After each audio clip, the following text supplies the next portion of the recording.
नमस्कार दोस्तों, मैं अजय कुमार आपका अजय विद मैथ्स में स्वागत करता हूं। तो आज हम प्रॉफिट एंड लॉस की नेक्स्ट क्लास पढ़ेंगे। आज की क्लास में हम पढ़ेंगे अगर क्रय मूल्य समान दिया हो या विक्रय मूल्य समान दिया हो, यानी अगर किसी भी क्वेश्चन में आपसे कहा है कि सीपी समान है या एसपी समान है,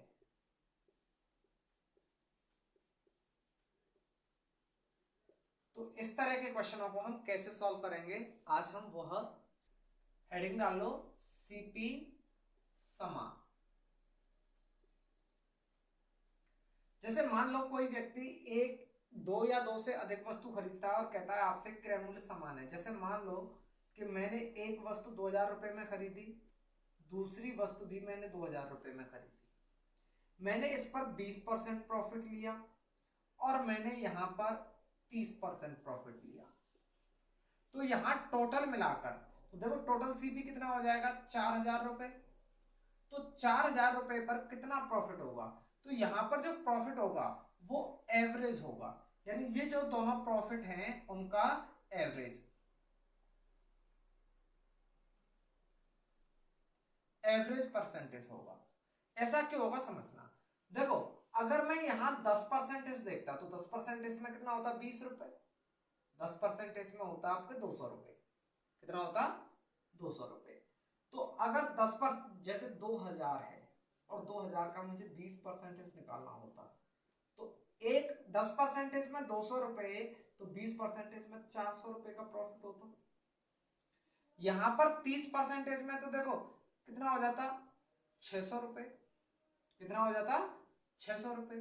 अब देखो यहां जब मैं इसे बेचता तो बेचने के समय में यहां कितने रुपए में बेचता, इसे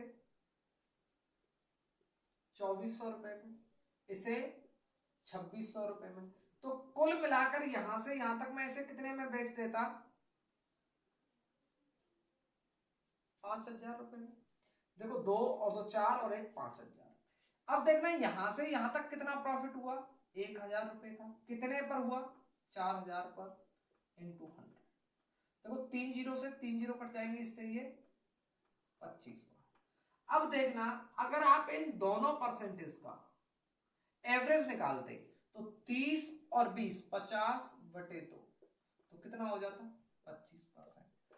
तो मुझे क्या समझ में आता है, जब भी किसी भी वस्तु का अगर सीपी समान दिया हुआ है, क्रय मूल्य कैसा दिया गया है, समान है, तो उसका जो प्रॉफिट परसेंटेज होगा कुल मिलाकर एवरेज के बराबर होगा। यानी जैसे मैंने कहा एक वस्तु पर 20% का लाभ, दूसरी वस्तु पर 10% का लाभ, तो टोटल वस्तु पर 15% का लाभ। मैं जितनी वस्तु दी होंगी उन सभी का क्या निकाल दूंगा, एवरेज, परसेंटेज एवरेज। तो उम्मीद करता हूं ये चीज आपकी समझ में आई होगी। अब कोई इस पर क्वेश्चन किस तरह से मिलेंगे उन पर हम बात करते हैं, समझना ध्यान से। देखो सबसे पहला क्वेश्चन दिया गया है कि दो वस्तुओं का क्रय मूल्य समान है, यदि पहले पर 20% का लाभ हुआ हो और दूसरी वस्तु को पहले की तुलना में 4000 रुपए अधिक में बेचा गया हो, और कुल मिलाकर यदि 25% का लाभ हुआ है, तो बताइए उस वस्तुओं का क्रय मूल्य क्या है, या प्रत्येक वस्तु का क्रय मूल्य क्या है। तो देखना दो वस्तु हैं, पहली वस्तु और ये दूसरी वस्तु। पहली वस्तु पर कहा है 20% का प्रॉफिट है और दूसरी वस्तु को इससे 4000 रुपए अधिक में बेचा है। कितने में बेचा है, 4000 रुपए अधिक में। अब उसने कहा है कि इन दोनों पर जो कुल मिलाकर लाभ हुआ है वो हुआ है आपको 25%। अब देखना कुल मिलाकर 25% हुआ है, तो दोनों पर देखो मैंने अभी अभी आपको समझाया था, ये क्या निकल कर आया होगा, इन दोनों का एवरेज परसेंटेज। तो दोनों पर कितना हुआ होगा, 50%, यानी जितना है उतना गुना कर देंगे। अब देखना इस 50% में से 20% यहां हुआ है, तो दूसरी वस्तु पर कितना हुआ होगा, 30%। क्या हुआ होगा, 30%। तो देखना यहां से यहां तक ये कितना ज्यादा है, 10%, और 10% की वैल्यू कितनी दी गई है, 4000। तो 1% की वैल्यू कितनी हो जाएगी, 400। तो 100% की वैल्यू कितनी हो जाएगी, 40,000। यही हमारा आंसर हो जाएगा। यानी 1% में कितना है, 400, तो 100% में हो जाएगा 40,000। उम्मीद करता हूं आपकी समझ में आया होगा। यानी प्रत्येक वस्तु को उसने 40,000 रुपए में खरीदा है, इस वस्तु को भी 40,000 रुपए में खरीदा है, इस वस्तु को भी 40,000 रुपए में खरीदा है। उम्मीद करता हूं आपकी समझ में आया होगा। तो जब भी आपको कोई भी क्वेश्चन दिया गया और उसमें कहा गया हो कि सीपी समान है, तो हमें हमेशा एवरेज परसेंटेज देखना होता है और उसके अलावा कुछ नहीं देखना होता है। तो नेक्स्ट क्वेश्चन पर अगर हम बात करें तो देखो नेक्स्ट क्वेश्चन दिया है, दो वस्तुओं का क्रय मूल्य समान है यदि पहले को 12% के लाभ पर बेचा जाता है और दूसरे को पहले की तुलना में 1,10,000 रुपए अधिक में बेचा जाता है। यदि दोनों वस्तुओं पर 23% का प्रॉफिट होता है तो बताइए कुल प्रत्येक वस्तु का क्रय मूल्य क्या होगा।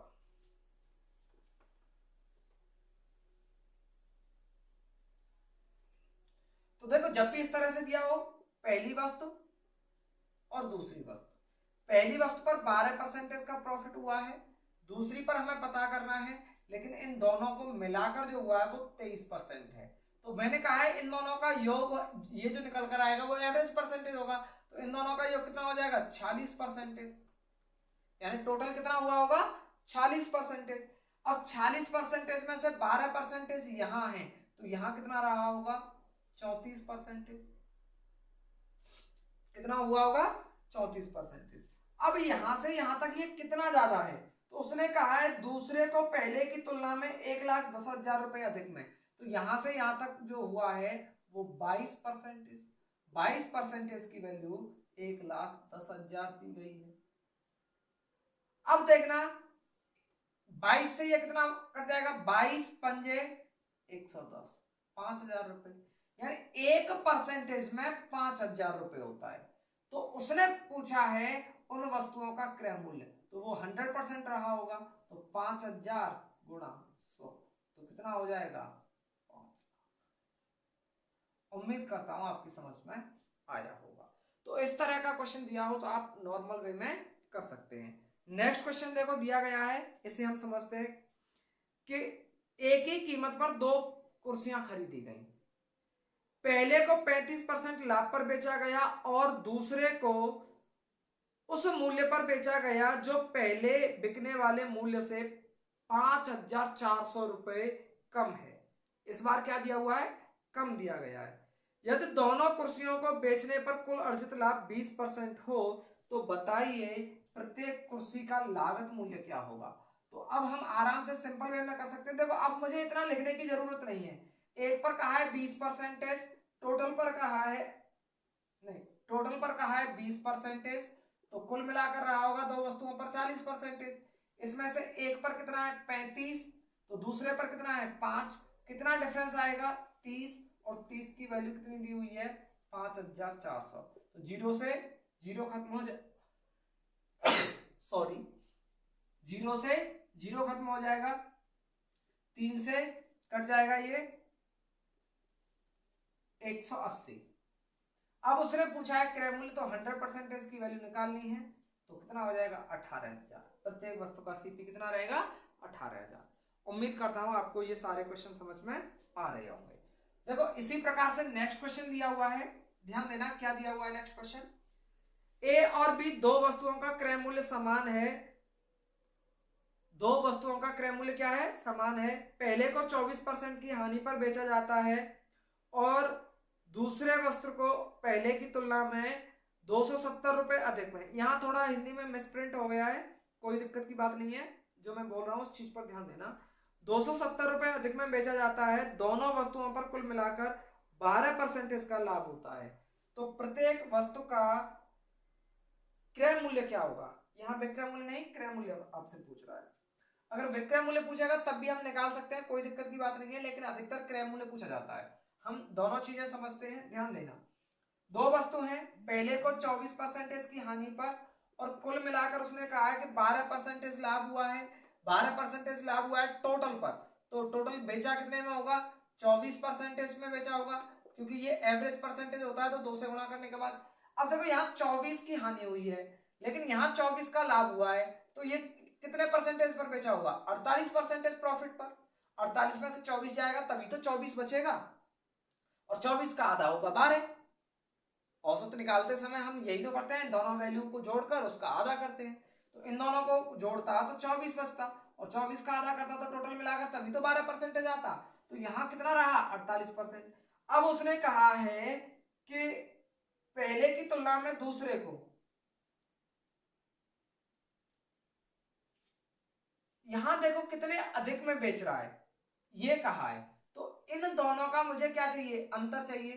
तो अंतर लेते समय क्या करूंगा, बड़ी वैल्यू से छोटी वैल्यू को घटाता हूं मैं। तो 48 माइनस माइनस का 24, तो टोटल कितना हो जाएगा, 8 और 4 12, 4 और 2 6 और 1 7, 72 हो जाएगा। और 72 की वैल्यू कितनी दी हुई है, 270। एक की वैल्यू कितनी हो जाएगी, देखो 9 से ये 8 बार कट जाएगा, और 9 से ये 30 बार, तो 30/8। हमें क्रय मूल्य चाहिए 100% की वैल्यू। तो देखो 4 से ये कट जाएगा 25 बार, ये 2 बार, 2 से ये कट जाएगा 15 बार, 15। अब देखो ये 15 दूनी कितना होता है 30, 300 हो जाएगा, और 375 यानी उस वस्तु का सीपी हो जाएगा। देखो 15 15 75 से 5 कैरी रहेगा 7, 15 दूनी 30 और 7 37, तो सीपी कितना आ गया 375 रुपए।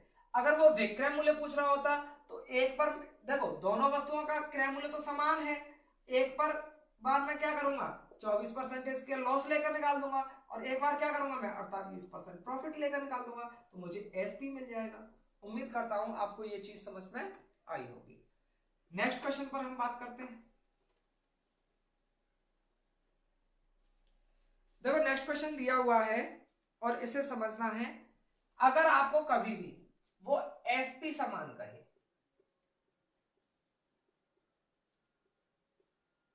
अगर वो कह दे कि एसपी समान है, तो इसमें दो तरह से क्वेश्चन बनेगा, समझना क्या क्या होगा। पहली कंडीशन में क्या होगा कि जो परसेंटेज होगा वो समान दिया होगा, यानी ए परसेंटेज का प्रॉफिट या ए परसेंटेज का लॉस, या ए परसेंटेज का लॉस ए परसेंटेज का लॉस, या ए परसेंट का प्रॉफिट या ए परसेंट का प्रॉफिट। दूसरी कंडीशन में क्या होगा, ए परसेंट और बी परसेंट दो अलग अलग परसेंटेज आपसे कहेगा। क्या कहेगा, दो अलग अलग परसेंटेज दिया होगा। देखो जब ये सीपी समान कहेगा, क्या कहेगा सीपी समान, और परसेंटेज भी समान दिया हो, तो आप इसके लिए फॉर्मूला लगा सकते हैं x² / 100। और ये जो फॉर्मूला बनता है वो सक्सेसिव वाले से बनता है, जो मैंने आपको परसेंटेज में नेट इफेक्ट पढ़ाया था। अगर आपने परसेंटेज नहीं देखा है तो परसेंटेज की वीडियो जाकर देख लें कि नेट इफेक्ट का यूज हम कहां करते हैं, ऐसा क्यों होता है समझना।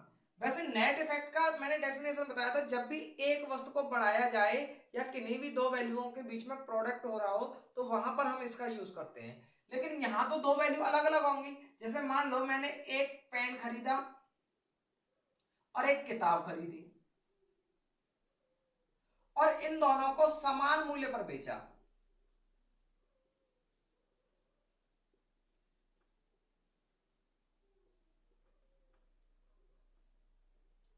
अब मैंने कहा इस पर भी 20% प्रॉफिट हुआ और इस पर 20% लॉस हुआ, एक पर प्रॉफिट एक पर लॉस। तो देखना आपको मैंने अनुपात में पढ़ाया है सीपी से एसपी। अगर प्रॉफिट रहा होगा तो 5 रुपए से सामान 6 रुपए में बेचा होगा, और अगर किताब पर लॉस हुआ है तो 5 रुपए से सामान 4 रुपए में बेचा होगा। अब देखना जब मैं नेट इफेक्ट पढ़ाता था तो मैंने आपसे कहा था दो वैल्यूओं का प्रोडक्ट होता है तो गुणा करके मैं लिख सकता था सीधे सीधे। लेकिन यहां पर ये दो वैल्यू अलग अलग वैल्यू हैं, दोनों को एक ही मान को नहीं बढ़ा रहा है वो, दो अलग। यहां ये पेन है और ये किताब है, तो इन दोनों के बीच में कभी भी मल्टीपल नहीं होता, गुणा नहीं होता, क्या होता है एडिशन होता है। जैसे मैंने मान लो 10 रुपए का पेन खरीदा, 20 रुपए की किताब खरीदी, तो मैं टोटल 30 रुपए का हुआ, ना कि 200 रुपए गुणा करने के बाद। तो यहां पर ये वैल्यू जुड़ती हैं, लेकिन फिर भी हम नेट इफेक्ट का यूज कर सकते हैं। ऐसा क्यों समझना, क्योंकि जब मैं इसे इक्वल करता हूं तो इसे इक्वल करने के लिए मैं 4 से मल्टीप्लाई कर दूं, या देखो समझो 2 से मल्टीप्लाई कर दूं, और यहाँ 3 से मल्टीप्लाई कर दूं, तो देखो इसका भी विक्रय मूल्य 12 रुपए हो गया, इसका भी विक्रय मूल्य 12 रुपए हो गया। तो जब मैं 2 से मल्टीप्लाई कर रहा हूं तो इधर भी करना होगा, तो देखो ये 10 रुपए हो जाएगा, ये 15 रुपए, टोटल कितना हुआ 25 रुपए। और यहाँ पर प्रोडक्ट करके देखना तब भी क्या आएगा 25 रुपए। देखो यहाँ पर ये कितना हो रहा है 12 रुपए, यहाँ कितना हो रहा है ये 12 रुपए, तो टोटल कितना हुआ 24 रुपए। यहाँ पर भी देखो इन दोनों का मल्टीप्लाई करना कितना हो रहा है 24 रुपए।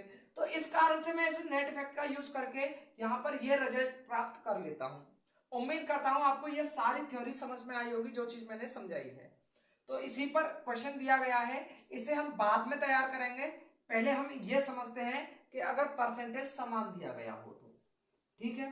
तो इस पर 2-3 क्वेश्चन लगाते हैं। जैसे सबसे पहला क्वेश्चन दिया है, एक दो वस्तुओं में से प्रत्येक को 500 रुपए में बेचा जाता है। पहली वस्तु को 25% के लाभ पर और दूसरी वस्तु को 25% की हानि पर, तो कुल सामान पर लाभ या हानि परसेंटेज बताइए। अब देखो प्रत्येक को क्या कहा है, उसने कहा है 500 रुपए में बेच रहा है प्रत्येक को, यानी एसपी क्या हो गया समान हो गया कि नहीं हो गया। जब ये समान हो जाए तो मैंने क्या फॉर्मूला बताया, डायरेक्ट आप निकाल सकते हो माइनस में एक्स स्क्वायर बटे 100। एक्स का मान क्या हो जाएगा जो परसेंटेज समान दिया है, तो 25 का वर्ग कितना हो जाएगा 625 बटे 100, सॉल्व करेंगे 6.25%, यही आपका आंसर। अगर हम पूरा समझते तो देखो सीपी से एसपी का रेशियो निकालते, 25% प्रॉफिट का मतलब 4 से 5, लॉस का मतलब 4 से 3, लेकिन उसने क्या कहा है विक्रय मूल्य समान है, तो 3 से मल्टीप्लाई यहाँ होगा, 5 से मल्टीप्लाई यहाँ होगा, तो 3 से मल्टीप्लाई करूंगा ये 12, यहाँ 5 से मल्टीप्लाई करूंगा 20, टोटल कितना हो जाएगा 32। यहाँ पर देखो ये कितना हो रहा है 15, टोटल कितना हो जाएगा 30, तो कितना लॉस हुआ 2 का, कितने पर हो रहा है, तो देखो यहाँ पर जो हो रहा है लॉस वो 32 पर हो रहा है, कितने पर हो रहा है 32 इंटू 100, तो ये कितना हो जाएगा 1/16। देखो 1/8 की वैल्यू आप जानते हो कितना होता है 12.5%, यही होता है ना, हमें चाहिए 1/16, तो इसका भी आधा किया हुआ है, तो इसका आधा हो जाएगा कितना 6.25%। 1/16 की वैल्यू कितनी हो जाएगी 6.25%। उम्मीद करता हूं आपको ये चीज दोनों तरह से समझ में आ गया होगा। इसी प्रकार से नेक्स्ट क्वेश्चन दिया हुआ है, दो वस्तु ए और बी का विक्रय मूल्य समान है यदि पहली वस्तु को 20% की हानि पर और दूसरी वस्तु को 20% लाभ पर बेचा जाए तो कुल सौदे में, और देखो जब भी ऐसा आएगा हमेशा हानि निकलेगी, तो कितना कहा उसने 20%, 20% का वर्ग कितना हो जाएगा 400 बटे 100, 0 से 0 कट जाएगा, 4% का लॉस, यही हमारा आंसर हो जाएगा।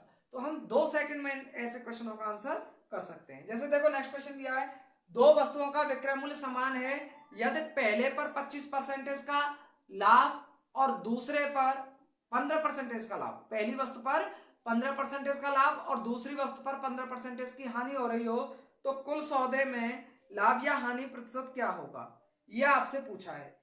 तो ऐसे क्वेश्चन को देखो क्या कहा है 15%, 15% का मतलब होता है 225, 15 का वर्ग करेंगे कितना हो जाएगा 225, पॉइंट लगाएंगे कितना हो जाएगा 2.25%, और क्या रहेगा लॉस, हमेशा ऐसी कंडीशन में क्या निकलेगा लॉस निकलेगा। उम्मीद करता हूं आपकी समझ में आए होंगे। तो नेक्स्ट क्वेश्चनों पर हम बात करते हैं, समझना।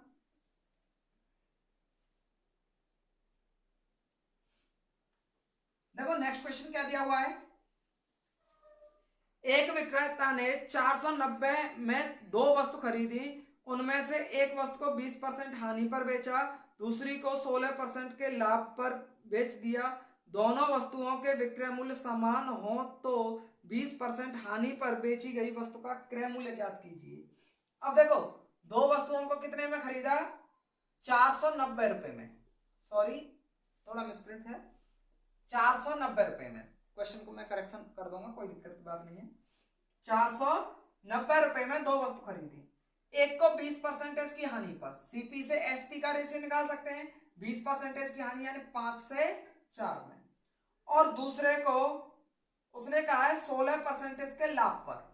अब 16% का लाभ क्या होगा, तो देखो 16% का लाभ 16, 4 से ये 4 बार कट जाएगा, 4 से ये 25 बार कट जाएगा, यानी जो 25 का सामान है वो 4 की हानि से बेचा है 21 में, यही बनेगा कि नहीं बनेगा। एक को 20% हानि पर और एक को लाभ पर, यहां लाभ पर बेच रहा है तो ये 29 हो जाएगा।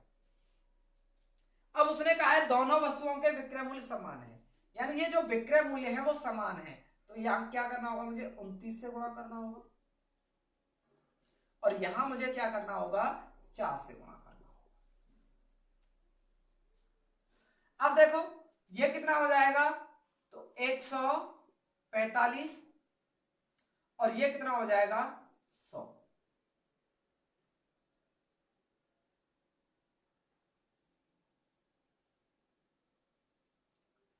ये कितना हो जाएगा, 4 नाम 36, 4 दूनी 8 और 3 11, 116 और ये भी कितना हो जाएगा, 116।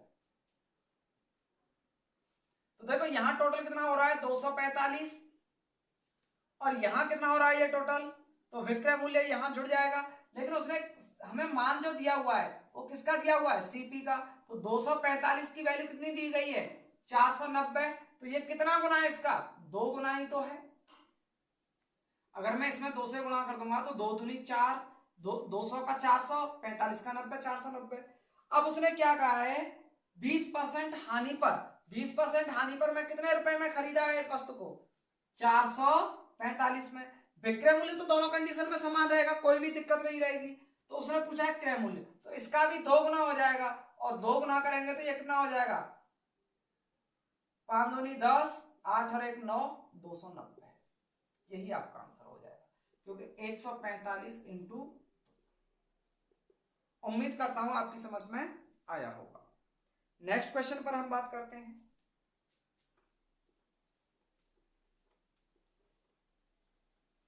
अगर आपको क्वेश्चन समझने में कोई दिक्कत हो तो आप इन वीडियोस को दोबारा देख लो, इन क्वेश्चनों को दोबारा आप देख सकते हैं, कोई दिक्कत की बात नहीं है। देखो कोई दुकानदार 2 वस्तुएं बेचता है, पहली वस्तु का विक्रय मूल्य दूसरी वस्तु के क्रय मूल्य के बराबर है। पहली वस्तु को 20% लाभ पर और दूसरी वस्तु को 10% की हानि पर बेचा जाता है। कुल सौदे में लाभ या हानि परसेंटेज बताइए। सीपी और एसपी का रेशियो दिया है। पहले 20% लाभ का है, यानी 5 से 6 रुपए में। फिर 10% की हानि का ही है, यानी 10 से 9 में। और क्या कहा है आपसे कि पहली वस्तु का विक्रय मूल्य यानी ये मान और दूसरी वस्तु का क्रय मूल्य यानी ये मान इक्वल है, क्या है, बराबर। तो इन दोनों को मुझे बराबर करना है। तो देखो मैं यहां 3 से गुणा कर दूं तो ये 30 हो जाएगा और ये 27 हो जाएगा। तो ये 30 और ये 27। यहां मैं 5 से गुणा कर दूं तो देखो ये भी 30 बन जाएगा, इक्वल हो गया। पहली वस्तु का विक्रय मूल्य और दूसरी वस्तु के क्रय मूल्य दोनों बराबर हो गए, तो यहां पर ये 25 हो जाएगा। अब उसने कहा है कुल सौदे में 25 और 30 टोटल कितना हो गया, 55। अब यहां 27 और 30 कितना हो गया, 57। कितना प्रॉफिट हुआ या लॉस हुआ, 2 का प्रॉफिट। कितने पर हुआ, 55 इंटू 100। 5 से ये कितनी बार कट जाएगा, 11 बार। 5 से ये 20 बार, यानी 40/11, 11 33, बचेगा कितना, 7/11%। यही हमारा आंसर हो जाएगा। उम्मीद करता हूं आपको ये चीज समझ में आई होगी। तो इसके लिए जैसे मैंने कहा A% और B% दिया गया हो, तो आपको इसमें क्या करना है, 100A प्लस B। अगर माइनस, देखो हानि है तो लॉस में माइनस लेना होगा, प्रॉफिट होगा तो प्लस में। प्लस का 2AB बटे 200A प्लस B। इससे आप आराम से सॉल्व कर सकते हैं, कोई भी दिक्कत नहीं होगी। कैलकुलेशन डिपेंड करेगा कोई भी क्वेश्चन आपको दिया गया हो। जैसे एक क्वेश्चन दिया गया है आपका, ध्यान देना।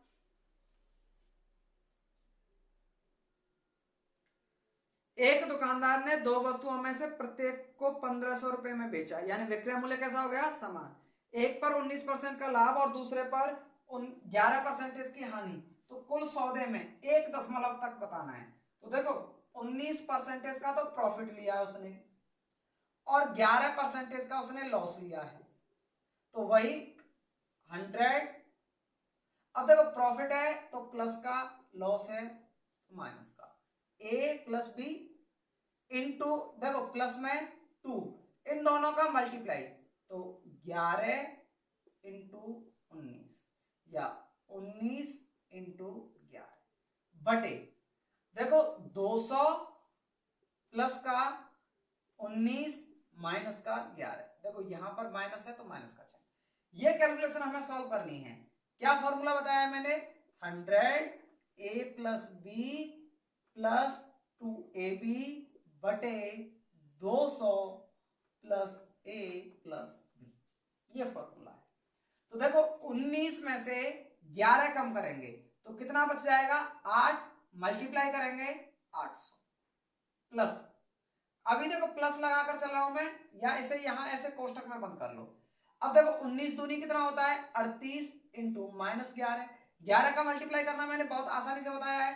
8 दोनों को जोड़ दो, 8 और 3 11, 11 से 1, 3 और 1 4, और ये किस में है? माइनस में, तो माइनस का। नीचे देखो यहां पर ये कितना बचेगा? 8 और ये 2, तो 208। अब इसे हम सॉल्व करेंगे, तो देखो ये 400 तो सीधे सीधे चला जाएगा, और फिर 18 और कम करना है तो कितना बच जाएगा? 382 बटे 208। इसको हमें कैलकुलेशन करना है। तो देखो 2 से 2 एक कम 2, 2 नाम 18, 2 एक कम 2, 2 से ये 104। अब कितनी बार चला जाएगा? तो देखो 2 बार तो नहीं जाएगा, 1 पॉइंट कुछ जाएगा, तो दे सकते हो 104 कम करोगे इसमें से 191 में से, तो 11 से 4 जाएगा 7, और यहां पर भी 7 0। अब कितनी बार चला जाएगा? 7 चौके 28 7, तो लगभग कितना हो जाएगा? 1.7% लगभग में। उम्मीद करता हूं आपको ये चीज समझ में आई होगी। बस यहाँ पर कैलकुलेशन डिपेंड करती है और कुछ नहीं। अगर आपको ऑप्शन दिए होते तो आप तुरंत आंसर लगाकर निकल जाते। उम्मीद करता हूं यहां तक ये चीज समझ में आई होगी। अब नेक्स्ट क्लास में हम जो है वो वस्तुओं से रिलेटेड पढ़ेंगे, ऑब्जेक्ट जो दिए होते हैं, और हम तो उम्मीद करता हूं आपको ये सारी चीजें समझ में आई होंगी। आज के लिए इतना ही, धन्यवाद।